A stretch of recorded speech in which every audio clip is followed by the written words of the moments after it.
Okay, the reason that I've been really quiet for the last couple weeks is because I have a new fiber arts love. This is my Erlbacher circular sock machine, and this is an older model Erlbacher. It is a 2013, but it has a couple of upgrades on it. I bought it used, and I've been getting acquainted with it. But as a new person to a circular sock machine, I watched a lot of videos, and I noticed as I was learning that the we're gonna do a cast on video here, and I noticed as I was watching a lot of cast on videos that the videos are usually made by very experienced people, and they were missing some of the questions that I had. And so I decided that as soon as I had enough experience that I felt confident in what I was doing, that I wanted to make sure I made a video while I was still new enough to remember to include those questions, but experienced enough that I could actually show you what I was doing. So hopefully I am at that point where I can show you what I'm doing, but at the same time still answer those new person questions. So that's what I'm going to do today. So again, this is a Erlbacher circular sock machine. And it starts with the basic parts, your cylinder, your camshell, your yarn carrier, and then up here, up here at the top, this is your yarn mast, okay? And of course your crank. And then over here is your V-cam that has your up throw cams over here. And so this is basically, and then of course I've got my yarn counter over here. Okay, and this is also my ribber that we're not going to talk about the ribber today. No, we're not talking about ribber. Anyways, okay, so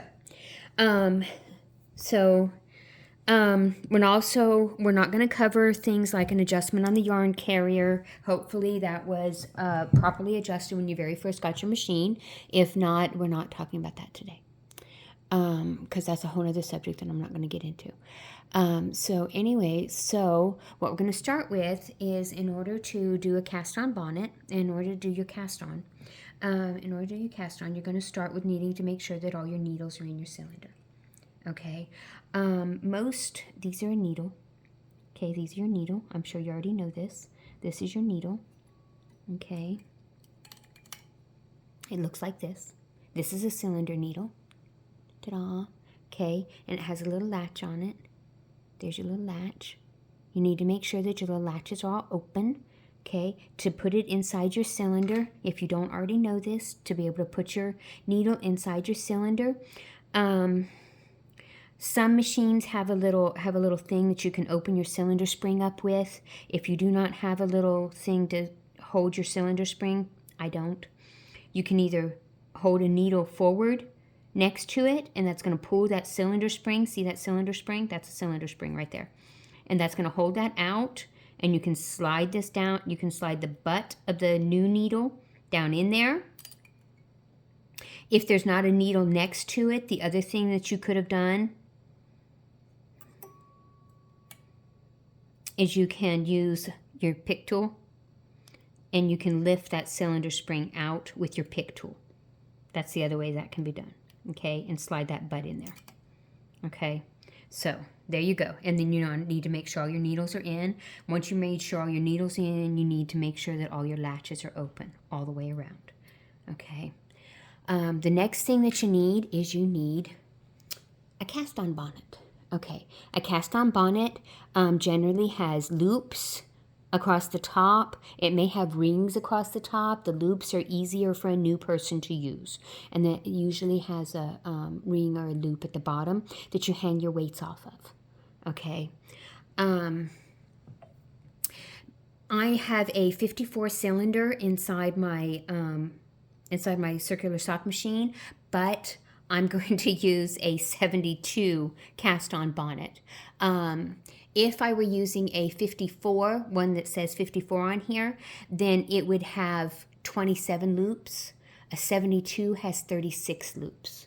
So on a 27 loop, you hang a loop on every other needle when you're doing a cast on. A 72 has 36 loops, so I'm going to hang a loop on 2 out of every 3 needle. Okay, that's math. I don't know how to, it's just basic math. 2 out of every 3 is 36 out of 54. Okay, so I'm going to hang a loop. I'm going to use my crochet hook because it's faster and easier. My little tool here has, can you see my tool? Yep, you can see it. I have a pick tool on one end and a crochet hook on the other end. I'm using the crochet hook side because it's faster and easier for me. And I'm starting here, and I'm going to hang a loop on 2 out of every 3, just because this has 36 loops, and 36 out of 54. Hangs my loops. So I could have used, like I said, I could have used a cast on bonnet that actually said 54 on it, which would have only had 27 loops, but I don't have one. So I have a cast on bonnet that says 72 on it, which has 36 loops. So anyway, so you go all the way around just like this, and you hang these loops. Remember, we're doing a basic cast on here, and you hang all these little loops just like this.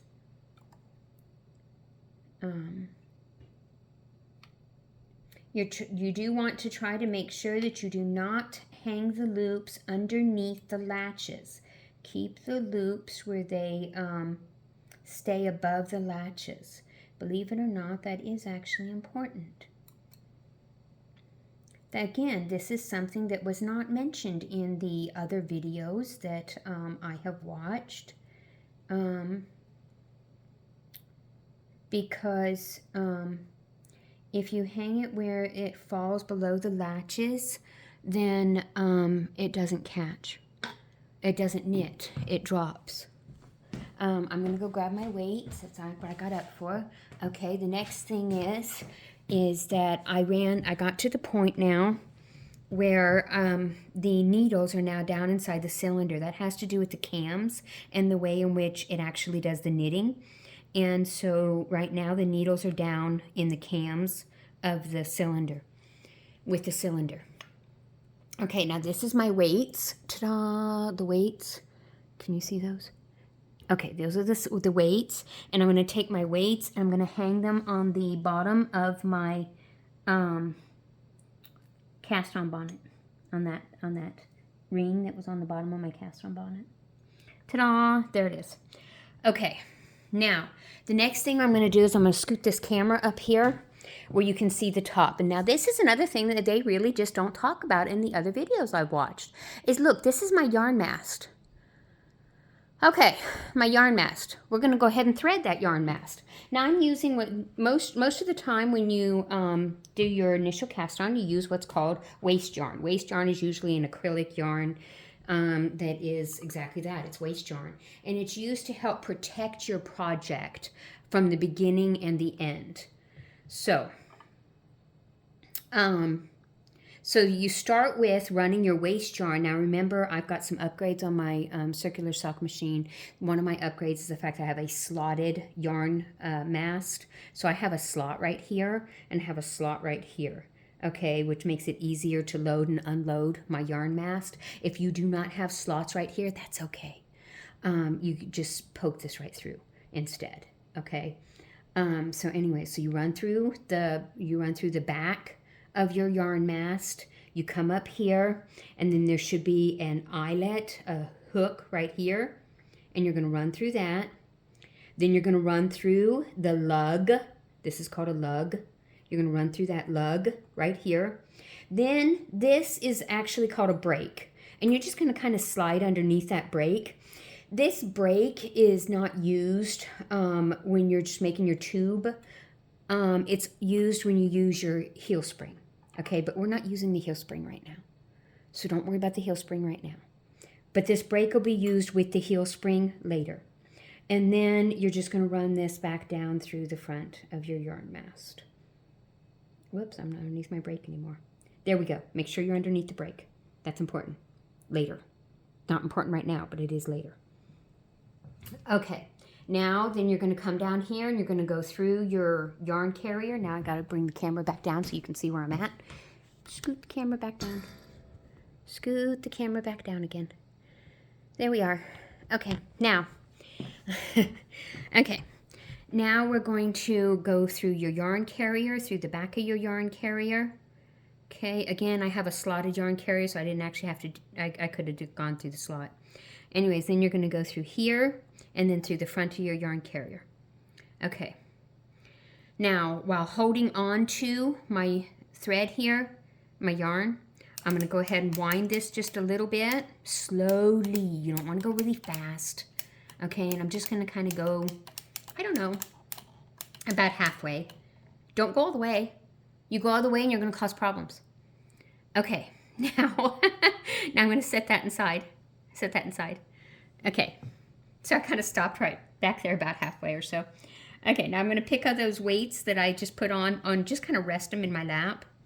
See how I just kind of rested those weights in my lap? I didn't actually take them off. I just kind of rested them in my lap to ease the tension a little bit so that I could finish putting, see how those needles popped up for me? See? I moved that V-cam out of the way, and now those needles popped up where I can work with them again. So now I'm going to go ahead and finish putting the rest of this on. I'm putting a little bit of pressure on the cast-on bonnet, just kind of to keep needles, just kind of to keep this from popping off as I'm working here.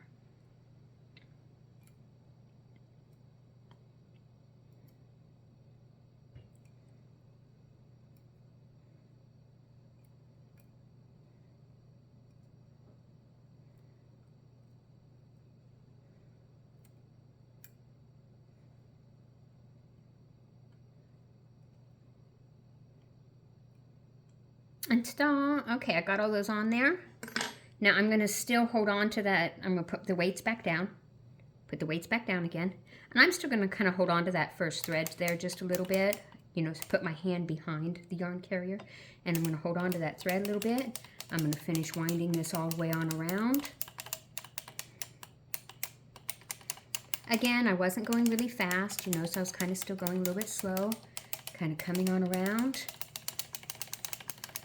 And ta-da! I am now all cast on. There's the cast on. If you have any questions, let me know. But that is a basic cast on, and I hope that I answered a couple more questions that are not usually covered in an initial cast on video. Thank you.